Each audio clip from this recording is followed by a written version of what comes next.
przedstawić Kingę Herek. Ona się sama przedstawi. Większość z Was ją zna. Dla mnie Kinga Herek jest niesamowitą inspiracją. Jest mamą 5 dzieci. Małych dzieci, czyli ona te wyzwania właśnie budzenia się co nocy, tak, ona jak gdyby ma na bieżąco, tak, właśnie, zdecydowanie nie podobne, ale słuchajcie, moje dzieci zawsze mówią, mamo, jak to jest, że ciocia Kinga zawsze jest uśmiechnięta, zawsze jest pozytywna, nigdy nie narzeka. Ja tak myślę, ciekawe, kogo tak sprząta narzeka, że oni tak mówią, że ona tak nigdy nie narzeka. Więc dla mnie Kinga jest wzorem mamy i wzorem kobiety. Także bardzo się cieszę, że zgodziła się tutaj dzisiaj powiedzieć kilka słów na temat edukacji domowej. Dziękuję bardzo. Chciałam powiedzieć, że jest dokładnie odwrotnie. To Gosia była dla mnie zawsze wzorem i jej dzieciaki wychowywane w domu. No właśnie. Tak, jeżeli chodzi o budzenie się w nocy, to jest w tej chwili moja rzeczywistość. Bardzo trudna czasami. Bardzo chciałam się wyspać na dzisiaj, żeby przytomnie do Was mówić. No niestety Daniel miał inne plany. Tak jak mówię, 6 zamów w drodze, tak więc no, życie po prostu. No więc nazywam się Kinga Herek, mam 5 dzieci w wieku od 11 miesięcy do prawie 11 lat. Jesteśmy w edukacji domowej od samego początku. Nasze dzieci nigdy nie chodziły do szkoły, nie chodziły do przedszkola, nie chodziły do żłobka. Po prostu zawsze były z nami. To jest rzeczywistość, którą ja znam. I o tej rzeczywistości chciałabym Wam dzisiaj opowiedzieć. Nie będę mówić o niczym innym, tak? No tylko o sobie, no bo jak? Na sobie się znam, bo jestem sobą i o tym mogę powiedzieć. Nie wiem, czy Wam się to na coś przyda. Mam nadzieję, że może coś, co powiem, kogoś zainspiruje. Może... No bardzo bym chciała, żebyście po tym, co powiem, żebyście stąd wyszli z takim poczuciem, że warto walczyć o to, żeby mieć jak największy wpływ na wychowanie naszych dzieci. Chciałabym Wam przedstawić edukację domową jako właśnie bardzo fajny sposób, fajną szansę na budowanie bardzo mocnej rodziny, silnych relacji rodzinnych. I chciałabym, żebyście poczuli, że da się, że to jest do zrobienia. Naprawdę. Małymi kroczkami można osiągnąć ogromne cele. Tylko najpierw trzeba je sobie wyznaczyć. I właśnie o tym chciałabym Wam opowiedzieć. Ale może zacznę od samego początku. Moje pierwsze spotkanie oko w oko z edukacją domową to nie było z Gosią. To było dużo wcześniej. Kiedy nasza córka dopiero co się urodziła, miała kilka miesięcy, przyjechała do Gdańska moja ciocia ze Stanów. Ze swoją kilkunastoletnią wtedy wychowaną domową córką. I to było duże przeżycie dla mnie, na tyle duże, że pamiętam to do dzisiaj. Pamiętam do dzisiaj jedno zdanie, które usłyszałam wcześniej, nawet ze 3 zdania, 3 sprawy. I o tym właśnie chciałabym zacząć, chciałabym o tym opowiedzieć. To jest Iza, nasza najstarsza córka. Spokojnie, bo już się trochę pogadam. No więc właśnie, przyjechały sobie ciocia i córka. Bardzo były takie pełne ciekawości świata. To było to, co mnie uderzyło jako pierwsze. Kiedy rozmawiałam z moją mamą, która była fascynatem ogródka i roślinek, to były bardzo zaciekawione i wypytywały ją o uprawę roślin. Kiedy rozmawiały z kimś w kuchni, dopytywały się o jakieś tam niuanse kulinarne. Kiedy spotkały mnie, no same nie miały przecież wtedy żadnych małych dzieci, ale zobaczyły, że noszę Izę w chuście. Były bardzo zaciekawione. Zadawały naprawdę setki pytań, żeby się dowiedzieć, ale jak, ale po co, ale dlaczego. No wiecie, jak ja się czymś fascynuję, to mogę gadać godzinami, więc bardzo chętnie opowiadałam o tym noszeniu w chuście. I niesamowite było zakończenie. Na koniec tej mojej powieści i rozmowy z ciocią o tym noszeniu w chuście, ciocia podsumowała, mówiąc do swojej córki: no zobacz, Moniczko, jak wiele ciekawych rzeczy dzisiaj się nauczyłyśmy. I ja w tym momencie tak aż, jak to nauczyłyśmy? Przecież tak nie mówi nauczyciel do swojego ucznia, tak? Ewentualnie, no zobacz, córeczko, ile się dzisiaj nauczyłaś. Przecież ja to już wiem i tak dalej. To mnie uderzyło, tak? Że ciocia jakby traktowała cały ten dzień jako wspólną naukę. No i to tak mi zostało gdzieś tam w tyle, w pamięci. To, co pamiętam też, co ciocia opowiadała, no pytaliśmy się z kolei my zaciekawieni, dlaczego edukacja domowa, dlaczego tak, nie inaczej, skąd to się u niej wzięło. Ciocia opowiadała, że zachęcił je do tego ich ksiądz, który mając spotkanie dla rodziców, powiedział, że w tamtej rzeczywistości, w tamtym miejscu, w tamtym kraju, przy tamtym stanie szkół publicznych, jeżeli chcecie wychować dzieci w wartościach chrześcijańskich, to nie ma innej drogi, tylko edukacja domowa. I od tego się nie zaczęło. Powiedziała też coś bardzo ciekawego, mianowicie, że uczelnie wyższe w kraju zabijają się wręcz o studentów edukacji domowej, że uważają ich za najlepiej przygotowanych do samodzielnego studiowania, zdobywania wiedzy i I właśnie takich przyjmują w pierwszej kolejności. No i ja, słuchajcie, uczepiłam się tej ostatniej informacji. Ona wydała mi się najciekawsza, najważniejsza. I takiej właśnie zindywidualizowanej edukacji chciałam dla moich dzieci. Tym bardziej, że gdzieś tam w rodzinie krąży u nas dysleksja, więc jakby no wiedziałam, jaki jest ciężki los dyslektyka w szkole. W ramach swojej pracy magisterskiej zajmowałam się też między innymi właśnie dysleksją. Czułam się świetnie przygotowana do zajęć. Byłam świeżo po studiach, po filologii angielskiej. Miałam kurs pedagogiczny, kurs metodyczny. Pomyślałam sobie, no któż jak nie ja? Taka mam zrozumiała. Bardzo szybko mi przeszło, słuchajcie. A było to tak, no jest taka właśnie przygotowana, w momencie, kiedy już dzieci urosły, jak mówiłam, to ziarenko tam zasiane przez ciocię kiełkowało. Chciałam takiej edukacji naszych dzieci. Stwierdziłam, dobra, zanim zaczniemy oficjalnie, czyli jeszcze przed zerówką, to zrobimy sobie taki rok testowy. I zobaczymy, czy nam to się podoba, czy ja jestem w stanie, czy się to uda, co dzieci na to, czy dzieciom się spodoba, czy taki styl życia będzie fajny. Dzieci miały wtedy, były tylko 3. No dobra, były 3. I były wszystkie w wieku poniżej 5 lat. Niecałe 5, coś około 3 i jakieś tam powyżej 1,5. Także sama drobnica. No i właśnie, podeszłam do tego jak nauczyciel, tak?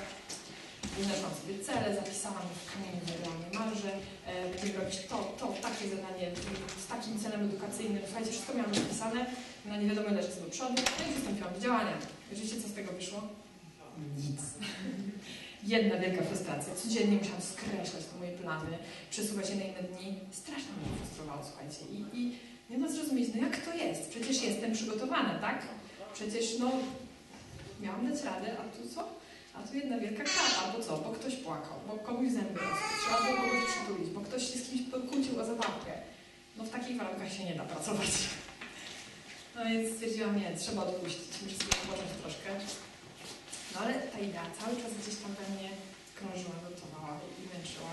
Myślę sobie, no dobra, nie kijem gotowała, trzeba spróbować zupełnie innego podejścia. I zamiast coś planować, zamiast być nauczycielem, tym wiecie, oświeconym, co to wie, ja jestem nauczycielką, więc wiem. Tego typu podejście miałam na początku. Zamiast być takim nauczycielem oświeconym, po prostu stwierdziłam, że będę mamą, po prostu będę z tymi dziećmi, będę robić to, co zawsze, coś, co tak czy inaczej bym robiła, nic nie kombinując. Jedna rzecz, na koniec dnia zapisywałam, co udało nam się zrobić. Co ciekawego robiliśmy dziś. Zwyczajne rzeczy, nie wiem, no. Lepiłyśmy z plasteliny, na przykład literkę A, albo czytałyśmy jakąś książeczkę o żółwiach. Dzieci zapytały, jak zimują motyle. Ja stwierdziłam, że nie mam pojęcia, trzeba sprawdzić. No to przy okazji zobaczyły, jak to jest, jak dorosły czegoś nie wie i musi sprawdzić, tak? No więc szukaliśmy, a to swoją drogą niesamowite, zimują w każdym stadium rozwoju, wiecie? Nie wiedziałam. Tyle lat się uczyłam, a nie wiedziałam. Także zaczęłam doceniać to, że ja uczę się razem z dziećmi. Faktycznie, ciocia miała rację. Nauczyłyśmy się dzisiaj, jak zimują motyle i masę innych rzeczy. Też zaczęłam bardzo doceniać to, że żyjemy w takich super czasach. Mamy naprawdę wiedzę na wyciągnięcie, już nawet nie ręki, słuchajcie, bo rękę trzeba wyciągnąć na półkę po encyklopedię. My w tej chwili wystarczy, że wyciągniemy opuszek palca, tak? Już, nie wiem, mamy smartfona i już wiemy, jak zimują motyle czy cokolwiek innego. Jest masa. Coraz więcej z roku na rok się pojawia tych no, tak fantastycznie ciekawych materiałów edukacyjnych, że naprawdę nie trzeba się bać, że czegoś się nie będzie wiedziało na dowolnym poziomie. Nawet uniwersytety udostępniają w tej chwili jakieś swoje wykłady zupełnie za darmo. Niektóre nawet mogą wystawić jakiś certyfikat, jeżeli się zapiszemy na ich kursy. Także nie ma obawy. Wiedzy nam nie zabraknie, bo leży. Tylko brać. To był bardzo fajny okres. Cieszyłam się tym po prostu czasem. Natomiast no, kompletnie nie wiedziałam, jaki to niby ma związek z nauką i z podstawą programową. No ale pilnie robiłam te notatki, tak? Zapisywałam każdą zdetę. I słuchajcie, po kilku miesiącach zajrzałam chyba po 3. Przejrzałam sobie ten notes mój. Tak po prostu, od początku do końca. I zobaczyłam z lotu ptaka pełen obraz. Słuchajcie, nie wiem jak, zupełnie tak niechcący, tak po prostu i zwyczajnie, przez to, że po prostu byłam ze swoimi dziećmi, przez to, że pokazywałam im coś, co mnie zaciekawiło, przez to, że odpowiadałam na miliony pytań. No wiecie, ten wiek między 3 a 5 lat to jest wiek miliona pytań na godzinę. Więc miałam co odpowiadać, było czego szukać zdecydowanie. I zobaczyłam, że podstawa programowa nam się realizowała. Już tam dla zerówki, dla dużej części klasy pierwszej, tak? Jakoś tak zupełnie niechcący. Nawet nie wiedzieliśmy kiedy. Więc wtedy naprawdę doceniłam moje dzieci. To, że potrafią się uczyć same. jeżeli tylko troszeczkę im pomóc, jeżeli jest z nimi ktoś, kto odpowie na ich pytania, kto troszeczkę im pomoże, kto włączy filmik na jakimś tam YouTubie, czy coś takiego, kto coś wytłumaczy, co umie, albo podzieli się czymś ciekawym, co znalazł. To było takie pierwsze odkrycie. A drugie odkrycie, jeszcze fajniejsze. Wiecie, zależało mi zawsze bardzo, żeby nauczyć dzieci rzeczy, których mi samej brakowało. Rzeczy, których musiałam się uczyć dość boleśnie czasami, już w życiu dorosłym. Czyli nauczyć je rozmawiania, rozwiązywania konfliktów, wszelkich problemów w myśl jakby zasad inspirowanych porozumieniem bez przemocy. Chciałam przede wszystkim przekazywać im wiarę. To były te najważniejsze rzeczy. I zaczęłam zauważać, że będąc z nimi w domu, ja mam kiedy to robić. Gdybym była jako samotna nauczycielka w klasie pełnej 30 dzieciaków, ktoś by mi się tam z kimś pokłócił, no to nie miałabym czasu, żeby usiąść przez 1,5 godziny, dosłownie, rozwiązywać ten problem. Nie miałabym czasu, prawda? Trzeba byłoby się zająć pozostałą 30. Będąc w domu z moimi dziećmi, tylko z trójką, 3 to naprawdę nie tak dużo, to miałam na to czas. Mogłam z nimi usiąść, mogłam pogadać i za pierwszym razem to zajęło 1,5 godziny, za drugim godzinę, za trzecim coraz krócej. Za milion pierwszym powtórzeniem zrobiły to same, tak? Już bez mojego udziału, ale w taki sposób, jakiego ja ich nauczyłam. I to było super. I stwierdziłam, że tak, ja tego chcę i chcę tak dalej. I widziałam wyraźnie, że właśnie to, że poświęcam im czas, że jesteśmy razem, ma konkretne, wymierne efekty. Mniej więcej w tym czasie natknęłam się zupełnym przypadkiem na artykuł. Trzeba było coś czytać, jadę z pociągiem, padło na Newsweek. W Newsweeku był taki artykuł z krzyczącym tytułem "To nie rodzice wychowują dzieci". No i tam przytaczano różne badania naukowców, naukowcy byli ciekawi, kto w takim razie, czy co. Różne były hipotezy, sprawdzano. Może zrobimy głosowanie. Jak myślicie, co tam było napisane? Kto uważa, że wychowują dzieci babcie? W dzisiejszych czasach dużo, prawda, korzystamy z pomocy babci. Nie? Dużo ludzi potrzebuje ich pomocy i korzysta. Babcie? Nikt. Dobra. To kto uważa, że tablety, ekrany komputerowe i tym podobne rzeczy? Ktoś? O. Dobrze. Kto uważa, że nauczyciele i program wychowawczy szkoły? Bywają dobre szkoły, szkoły chrześcijańskie i tak dalej. Jakoś widzę, że nie wierzycie w ich skuteczność. No dobrze, tutaj pani dyrektor wierzy. Przepraszam, muszę rozczarować. Nic z tego. Z badań naukowców wynikało wyraźnie, że dzieci są wychowywane w dzisiejszych czasach w głównej mierze, mówimy o statystycznych dzieciach, tak? W głównej mierze przez rówieśników. Po prostu. A dlaczego? Bo to z nimi dzieci spędzają najwięcej czasu. Czas jest tutaj czynnikiem krytycznym. Nasze dzieci chodzą na zajęcia z ceramiki. Może dlatego takie przykłady przychodzą nam do głowy. Rozmawiałam z mężem. Podał fajny przykład, że dzieci są jak glina. Jeżeli jesteśmy sobie garncarzem, dostajemy kubkę gliny, chcemy coś z niej ulepić. Dzieci przypominają glinę. Oczywiście ja zdaję sobie sprawę z niedoskonałości tego porównania, bo dziecko to jest człowiek, tak? Który myśli, ma własne dążenia, własne pragnienia i tak dalej. Ale jeżeli chodzi o podatność na wpływy, to dzieci są tak plastyczne jak glina. I teraz, jeżeli mamy tą kubkę gliny, to jeżeli chcemy coś z niej ulepić, to co najpierw? Przede wszystkim musimy wiedzieć, co chcemy ulepić, tak? Musimy mieć jakiś cel, a potem do tego celu dążyć. W jaki sposób dążymy do tego celu? Musimy poświęcić czas na bezpośrednią interakcję z tą gliną. No jeżeli się nie zaangażujemy, jeżeli się nie ubrudzimy przy tym, nie zmęczymy, to nic z tego nie będzie. Owszem, możemy tą kubkę gliny oddać komuś innemu garncarzowi, tak? No tylko nie dziwmy się potem, że zamiast garnka, który mieliśmy na myśli, dostajemy płaski talerz. Tak? Możemy komuś wytłumaczyć, że zamówić prosimy garnek, ale tak czy inaczej, no to nie do końca będzie to, co my chcieliśmy, bo tylko my wiemy, jaki jest nasz cel i do czego dążymy. I krytyczny właśnie w tym samym obrazie jest czas. Czas poświęcony na, tak jak mówię, bezpośrednie dotykanie, bezpośrednie bycie razem. I to na każdym etapie rozwoju. Ale oczywiście im wcześniej, im młodsze dzieci, tym bardziej są plastyczne i tym bardziej są podatne na wpływy. Przekonałam się o tym dość boleśnie w którymś momencie. Mianowicie pojechaliśmy na wakacje. Wyjazd około 2-tygodniowy. Dzieci miały wtedy około 6, 4, 2 latka mniej. To była duża grupa, bardzo duża grupa. mieszana wiekowo, dużo dzieciaków, dużo rówieśników dla naszych dzieci. Tak jak mówię, 2 tygodnie i właśnie, gdyby ktoś miał wątpliwości, czy dzieci edukowane domowo znajdą się w grupie, znalazły się. Świetnie się znalazły. Znalazły się tak dobrze, że nie widywaliśmy ich całymi dniami. Oczywiście ta najmłodsza była z nami, ale te 2 starsze dziewczynki, 6 i 4 lata, po prostu weszły w grupę i świetnie się bawiły i mówiły tylko mama daj jeść, albo no to idziemy spać, tak? I tyle ich widzieliśmy. I praktycznie przez całe 2 tygodnie dzieciaki sobie biegały z innymi dzieciakami. Super wakacje, dla nas rodziców też. Ale potem wróciliśmy do domu i zaczęliśmy obserwować różne niepokojące sygnały. Dzieci zaczęły się zachowywać w sposób zupełnie nieznany w naszym domu. Albo w sposób, który jakby no już dawno udało nam się wyplenić, tak? Jakieś takie zachowania niefajne. No nie wiem, pierwsze w życiu pojawiło się wtedy jakieś obrażanie się na przykład. Czegoś takiego w ogóle w naszym domu wcześniej nie było. Nauczyły się tego od rówieśników. Nie wiem, walenie po głowie, tak? W celu uzyskania odpowiedniego celu. Traktowanie innych wyniosłym milczeniem na przykład, też w ramach jakiejś presji tej emocjonalnej czy coś takiego. To były zupełnie nowe rzeczy. No nie sądziłam, że dzieci są aż tak plastyczne. W tym wieku były. I powiem Wam, że wiele tygodni pracy zajęło nam potem dojście do stanu sprzed wyjazdu.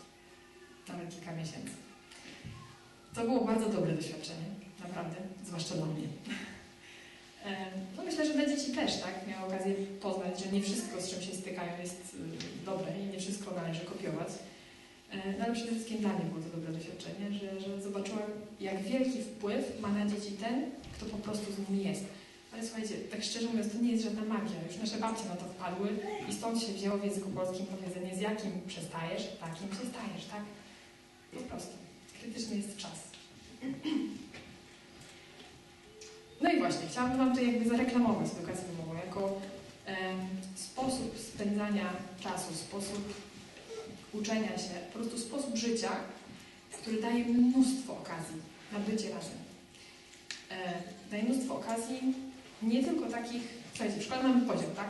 Lekcja matematyki, potem się zaczyna lekcja biologii, a potem jest lekcja wychowawcza. W domu nie ma takiego podziału, to wszystko idzie razem.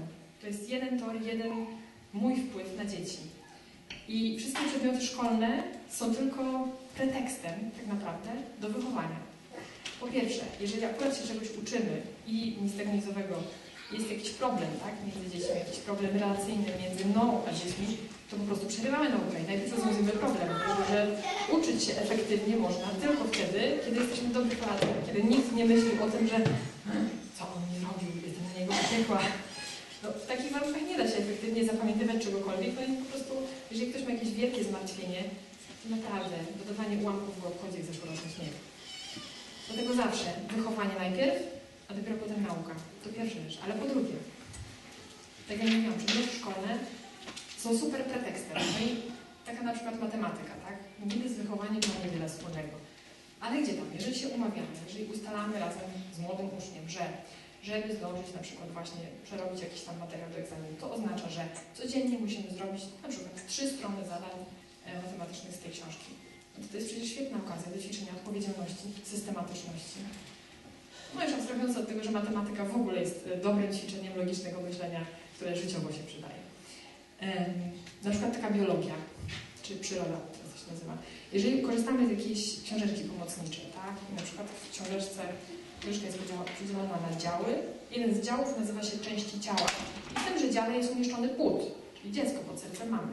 Mamy okazję powiedzieć dzieciom, że według nas to tak nie jest. Dziecko nie jest częścią ciała mamy, tylko jest jedyną istotą ludzką. A to ma bardzo duże znaczenie, duży wpływ na nasze wybory życiowe i postawy. To jest po prostu wychowanie.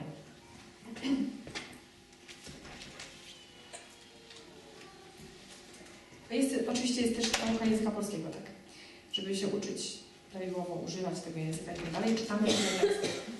I to ja mam wpływ na to, które teksty z podręcznika wybierzemy. Podręcznik może być świetny, ale może być w nim kilka tekstów, które na przykład według mnie są wątpliwe moralnie, czy wolałabym, żeby jednak inną ideologię przyciągało moje dzieci.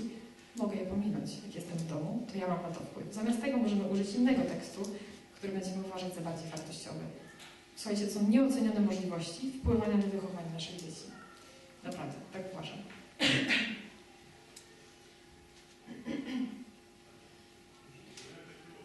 Bardzo często często ludzie pytają mnie, tutaj już nawet padło, także chyba nie tylko mnie, a to ty sama je uczysz, tak? Ja nigdy nie wiem wtedy, co odpowiedzieć. No bo nie uczę tych dzieci sama. Przede wszystkim jest mój mąż, prawda? Więc nie jestem sama. Po drugie, no jest masa bardzo ciekawych materiałów, tak jak mówiłam. Są super fajne podręczniki. Ja nie muszę wymyślać koła od początku. Ktoś już to kiedyś przygotował. Jest to dobre, można tego użyć. Nie muszę wszystkiego umieć sama i wszystkiego robić sama. Mogę korzystać z pomocy innych i z tego, co jest już przygotowane. Ale przede wszystkim to dzieci uczą się sami. A moją rolą jest im to ułatwiać, pomagać. I wiecie bardzo dobrze, że właśnie tutaj mam jakieś ząbkujące niemowlaki na rękach i tak dalej. Bo człowiek jest hamowany, przynajmniej w tych swoich zapędach bycia właśnie tym oświeconym, który teraz będzie wszystkim to wszystko tłumaczył. Bo to był mój problem jakby od samego początku, tak? Jako wykształconej nauczycielki, która teraz tu dzieciom wszystko wytłumaczy. To nie tak. I teraz na przykład jest taka sytuacja, córka kończy robić jakieś zadania matematyczne. Ja tu właśnie próbuję uspokoić niemowlaka, który ząbkuje i wszystko go boli.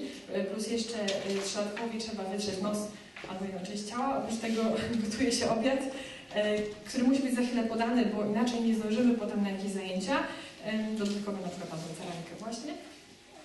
I córka zadaje mi jakieś pytanie, prosi o wyjaśnienie czegoś z matematyki. No i oczywiście jakby, moją pierwszą reakcją jest, ja chcę jej to wytłumaczyć. Ja jej to powiem, bo ja to wiem, więc ja ją oświecę. No ale nie mam możliwości, tak? To już jest za dużo. Więc mówię jej, a jak myślisz? No więc zmuszam ją do myślenia. Po pierwsze, nie zadziałało, dobra. A co jest w podręczniku? I słuchajcie, za 10 minut tutaj córka z dumą w oczach mi oznajmuje, że już wiem, odkryłam. I słuchajcie, to ten wzrok takiego triumfu, poradziłam sobie, dałam radę, już wiem, już rozumiem. Takie coś nigdy nie pojawiało się w oczach dzieci w momencie, kiedy to ja im coś tłumaczyłam. Nigdy. A w momencie, kiedy są zmuszone działać samodzielnie i znaleźć odpowiedź na jakieś trafiące je pytanie, to daje naprawdę takie ogromne poczucie kompetencji i dumy z siebie. Dałam radę. Ja mogę się uczyć sama. No i w tym momencie coraz bardziej i bardziej dziewczyny stają się samodzielne w tej nauce. A ja myślę, że to właśnie o to chodzi. Na tym polega studiowanie. Że człowiek samodzielnie szuka odpowiedzi na trafiącego pytania. Obawiam się, że w naszej rzeczywistości studia bardzo często przypominają szkołę podstawową, tak? Mamy prace domowe, mamy jakieś tam zaliczenie, wszyscy nam pokazują palcem, co trzeba robić. Według mnie studiowanie powinno wyglądać troszkę inaczej. Właśnie bardziej jako samodzielne kopanie i próba znalezienia odpowiedzi na trafiące nas pytania. I my to studiowanie mamy już teraz, od przedszkola. Już od początku dzieciaki mogą się wprawiać w takim właśnie samodzielnym kopaniu, żeby znaleźć odpowiedzi. Tak jak mówiłam, to rodzice wyznaczają cel i kierunek i pomagają dzieciom osiągnąć te wyznaczone cele. To my organizujemy wszystko. Takie praktyczne rzeczy, tak? No właśnie, mamy jakieś podręczniki, mamy jakiś termin, jakieś egzaminy, które nas czekają. Trzeba to jakoś podzielić, żeby się tym nie pogubić. No, to jest moja rola. Pomagam w ten sposób, że liczę, powiem Wam tak w skrócie praktycznie, jak to u nas wygląda. Liczę sobie, ile mamy tygodni nauki. Liczę bardzo pesymistycznie, tak w kalendarzu wykreślam wszystkie święta, jakieś, że ktoś ma urodziny, to też wykreślam cały tydzień, od razu wiadomo, że będziemy świętować, prawda? Wykreślam, co się da, jeszcze wykreślę jakiś dodatkowy tydzień, w razie gdyby ktoś był chory, wiadomo, okres jesienno-zimowy, na pewno się znajdzie jakiś tydzień, że nie będziemy w stanie zrobić nic. Wychodzi mi tego na koniec, do końca kwietnia liczę, czyli też pesymistycznie musimy do końca kwietnia wyrobić, bo potem jest piękna pogoda, to po co siedzieć w domu, prawda? Lepiej na podwórku. Wychodzi mi tego około 30-34 tygodni. Potem biorę na przykład podręcznik, w którym jest, dajmy na to, 60 tematów, tak? Jeżeli jest 60 tematów, to znaczy, że tygodniowo powinniśmy zrobić 2 tematy. Ok. Z tym, że nie przypisuję konkretnych tematów do konkretnych dat, tylko po prostu robię sobie listę tygodni nauki, pierwszy, drugi, trzeci, czwarty. I owszem, pierwszy tydzień nauki wypada, dajmy na to, w pierwszym tygodniu września, drugi w drugim tygodniu września, ale na przykład trzeci czy czwarty wypadnie już w październiku, dlatego że we wrześniu ktoś miał urodziny i świętowaliśmy, tak? Albo akurat się pochorowaliśmy. Nie muszę nic skreślać, tylko po prostu zaznaczam sobie, na którym etapie jesteśmy i na przykład wychodzi, że z biologii, czy tam z przyrody jesteśmy na przykład na 2 tygodnie jakby do tyłu w stosunku do tego, który tydzień nauki według kalendarza wychodzi, a z historii na przykład jesteśmy 10 tygodni do przodu, bo akurat coś nas zainteresowało i robiliśmy 5 razy więcej w ciągu jednej jednostki naukowej niż przewidziałam. Także łatwo z lotu ptaka widzieć potem, w jakim jesteśmy momencie i w razie czego poświęcić więcej czasu na nadrobienie tego, którego nazwijmy to mamy tył. Ja też tak robię, że planuję tylko 4 dni w tygodniu nauki, a ten 5, znaczy jakby pracujemy w każdy dzień. Pracujemy w każdy, jak nam wyjdzie, ale ponieważ zaplanowane są tylko 4, więc tak czy inaczej zawsze mamy jakąś górkę. Tak jak mówię, w planowaniu jestem bardzo pesymistyczna, że na pewno się nie uda, a potem się okazuje, że rzeczywiście się udało. Także polecam w taki sposób. Ogólnie mamy cel, moim celem jest wychowanie, ale też jakieś ustalamy cele cząstkowe, typu na przykład właśnie zaliczanie tych tematów z podręcznika do egzaminu. Jeżeli nie przetłumaczymy tego celu na konkretne kroki, następny krok, który mamy wykonać, aby ten cel wykonać, to tego celu nie uda nam się osiągnąć. Zawsze musimy to przełożyć na konkretne, praktyczne rzeczy do wykonania dziś i jutro. A jak jutro już zrobimy, to żeby wiedzieć, jaki jest kolejny krok. Bo jeżeli to nie będzie zaplanowane, to się nie wydarzy. Tak? Jeżeli nie zaplanujemy tego garnka, to go nie zrobimy. Nie będziemy wiedzieli, jaki ruch wykonać, żeby był garnek, no bo nie będziemy wiedzieli, że to ma być garnek. Jeżeli czegoś nie zaplanujesz, to się nie wydarzy i dotyczy to również mojego odpoczynku. Ja myślałam, słuchajcie, że serdeczne oddanie i to, że kocham moje dzieci wystarczy i że już nie będę musiała odpoczywać. Nic bardziej błędnego, przestrzegam wszystkich. Jeżeli nie zaplanujesz odpoczynku, to on się nie wydarzy. Wydarzy się co innego, co raczej nie będzie odpoczynkiem przy takiej czeredzie w domu, prawda? Dlatego bardzo polecam zaplanować wszystko, łącznie ze swoim czasem dla siebie. Tak jak mówiłam, rodzice wyznaczają kierunek, cel i pomagają. I słuchajcie, to jest najbardziej niedoceniana praca na świecie. Tak mi się wydaje. Dlatego, że tak, jeżeli dziecko zachowa się w jakiś zły sposób, nie wiem, czegoś nie umie, zachowa się, jakby okaże niefajne cechy charakteru, to co ludzie powiedzą? Wszyscy powiedzą, to wina rodziców, źle wychowali, prawda? No jak oni tak mogli się bardziej postarać. Natomiast jeżeli dziecko się zachowuje wspaniale, odznacza się super cechami charakteru, które są bardzo społecznie akceptowalne i pożądane, jeżeli coś mu super wyszło, jeżeli coś mu się udało, to co ludzie powiedzą? Trafiło im się. A, i tak 5 razy.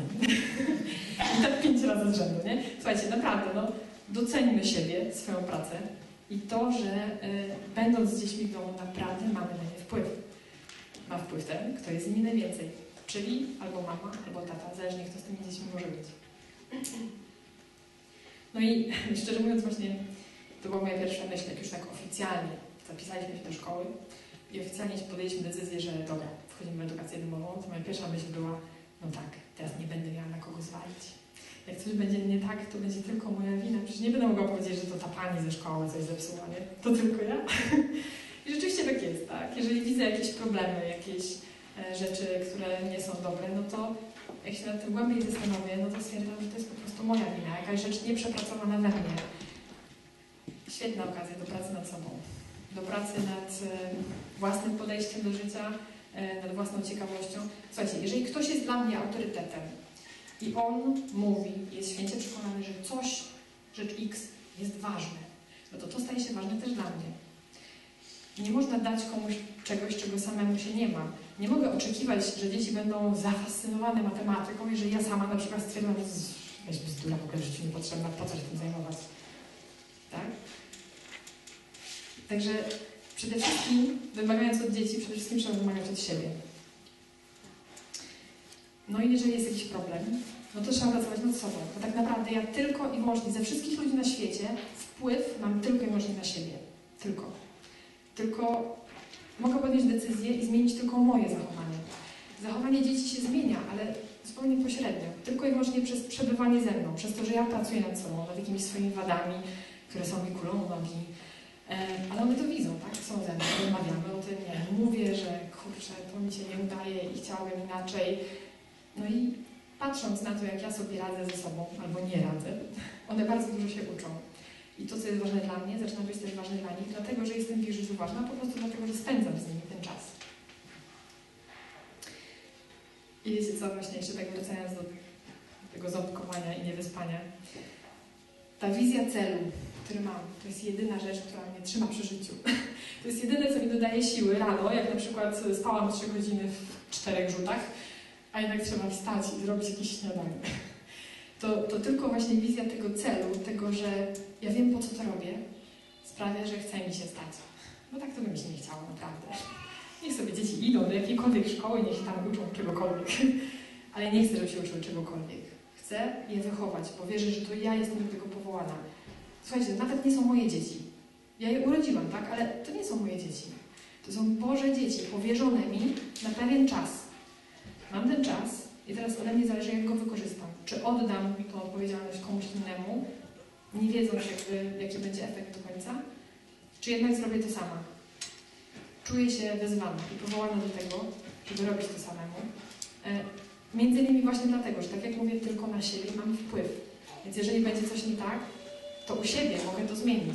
U kogoś, u jakiegoś nauczyciela nie mam na niego wpływu i nie zmienię tego. I wiecie co? Ja o tym celu myślę nie raz w roku. Teraz mamy styczeń, tak? Wszyscy myślą o celach, planują, podejmują postanowienia.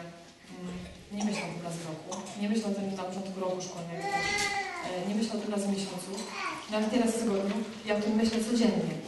Jakby obojętnie czym mamy się zająć, to ja się zastanawiam, czy to jest wartościowe, czy to jest coś, co nas doprowadzi bliżej do tego celu, czy tylko nam przeszkodzi. To dlatego właśnie, w momencie, kiedy jest jakiś problem, po prostu przerywamy naukę i najpierw rozwiązujemy problem, tak? Bo to jest ważniejsze w tym momencie, dużo ważniejsze. Ale to też chroni mnie przed robieniem jakiegoś, nie wiem, przed takim biciem piany bezsensownym, robieniem ćwiczeń, żeby czuć, że coś robimy. Niektóre ćwiczenia... Dziecko rozwiąże 6 stron jakichś tam zadanek, po jednym słowie tu czy tam, i nam się wydaje, że to znaczy, że opanował jakiś materiał. Nic bardziej mylnego. Czasami lepiej jest zrezygnować z 6 stron ćwiczeń, a po prostu poprosić dziecko, żeby opowiedziało, czego dzisiaj się nauczyłaś. I dużo więcej dziecku zostaje wtedy w głowie, niż po wypełnieniu 6 stron ćwiczeń. Także obojętnie co robię, ja uwielbiam zadawać sobie pytanie, ale po co? Tak? Jeżeli to faktycznie zbliża mnie do mojego celu ostatecznego, okej, wchodzimy w to. A jeżeli nie, no to chyba lepiej oszczędzić ten czas i wykorzystać go na coś innego.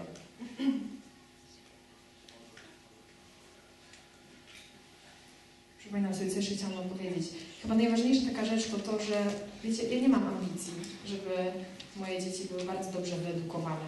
Dzisiejszy świat nam mówi, że to jest ważne, żeby młody człowiek był wyedukowany najpierw wszechstronnie, żeby był orłem ze wszystkiego. Nie mam takich ambicji. Nie mam ambicji, żeby moje dzieci były lekarzami, prawnikami. Jakby abstrahując od tego, że to nie jest dobry pomysł, wymyślać dziecku ścieżkę kariery w momencie, kiedy jeszcze się nie urodziło, tak? Nie wiadomo, jakie będzie miało predyspozycje, jakie zainteresowanie i tak dalej, ale ja mam aspiracje dużo większe. Dużo większe. Ja chcę wychować te powierzone mi Boże dzieci do pełni człowieczeństwa. Do tego, żeby były szczęśliwe nie tu i teraz przez chwilę, ale w wieczności. Słuchajcie, to jest duży cel, ogromny. Przytłaczający wręcz. Ale w momencie, kiedy go przetłumaczymy na taki język właśnie codziennych drobnostek, codziennych kroków, codziennego rozwiązywania problemu, siadania razem, szukania jakiegoś porozumienia, to okazuje się, że takimi malutkimi kroczkami można osiągnąć coś bardzo dużego. Te codzienne chwile, słuchajcie, są jak piksele. Mamy zdjęcie, tak naprawdę widzimy całe zdjęcie, ale jak się bardzo, bardzo zrobi duże powiększenie, to będziemy widzieć ogromne kwadratowe piksele, każdy w innym kolorze. I właśnie takie codzienne sprawy to są takie piksele. Ja czasami widzę tylko ten piksel przed sobą, tak? Ten jeden ogromny problem, na przykład z mojego niewyspania, albo jakiś ogromny problem wieku, jak wytłumaczyć komuś ten problem z matematyki, no nie wiem, tak? Widzimy tylko ten piksel i on nas przytłacza. Nie wiemy, jaki obraz z tego powstanie. Mam takie ogromne marzenie, żeby tych ciemnych pikseli, czyli tych miejsc, gdzie mi nie wyszło, gdzie szlak niejasny trafił, straciłam cierpliwość i nie pomogłam, bo mi się nie chciało, chociaż mogłam. I zrobiłam coś zupełnie na opak, na przykład właśnie nawrzeszczałam, a po co? To są takie ciemne, niedoświetlone piksele, żeby ich na tym obrazie, ogólnym obrazie wychowania moich dzieci, żeby ich było jak najmniej. Oczywiście, no, to się tak nie da, żeby nie było wcale, nie? Jesteśmy tylko ludźmi. Chociaż bardzo bym wolała być bardzo jakiś superhuman w tym momencie, ale się nie da. Ale nie wiem, czy wiecie, właśnie tu widać, że mój mąż jest fotografem, dziękuję. Robi zdjęcia. Dobry fotograf, nawet z bardzo niedoświetlonego zdjęcia, w ciemni fotograficznej, no w dzisiejszych czasach cyfrowej, przy użyciu odpowiednich filtrów, odczynników itd., potrafi wyciągnąć bardzo wiele wartościowych informacji, nawet z tych niedoświetlonych miejsc.